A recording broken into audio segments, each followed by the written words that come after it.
You're going to find out. I lead a creative writing workshop at Salinas Valley State Prison.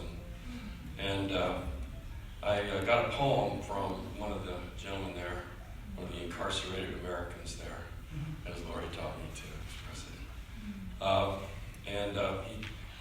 Nothing I taught him. He handed it to me the first day I met him. He'd written it. He taught himself how to read and write over 25 years in prison.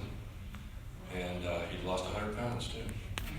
And he was just, he still is a close friend of mine, which has changed the landscape of friendship for me, which tells me more about the landscape of friendship for me. This is called Caged Bird by Brandon Dixon. It's been published in the Harvard Journal of African American Studies as well, because I sent it to them and they published it. He's very happy about that too. I mean, people are invisible in prison, as you know.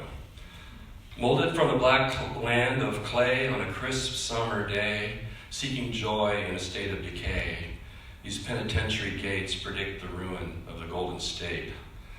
The years spent in prison is growing old, making men bitter and distant. The stench of rage smolders in the brutal, intoxicating air, frisking the noses of castaway men. Pride once high. This is why the caged bird can't fly. The roots of shadows opened his eyes to a host of dry leaves, fake smiles and silent stares. One place, but still a maze among many graves.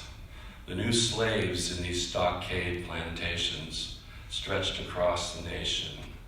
The representation of his incarceration. Don't believe in rehabilitation. This is why the caged bird can't fly. The eyes of a blackbird imagining flying above the sharp razor wires, on fire running toward freedom. As the moonlight burns his courage, being chastised by the supreme being of his dreams.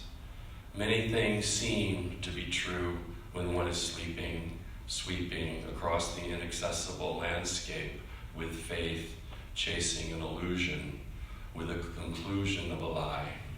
This is why the caged bird can't fly.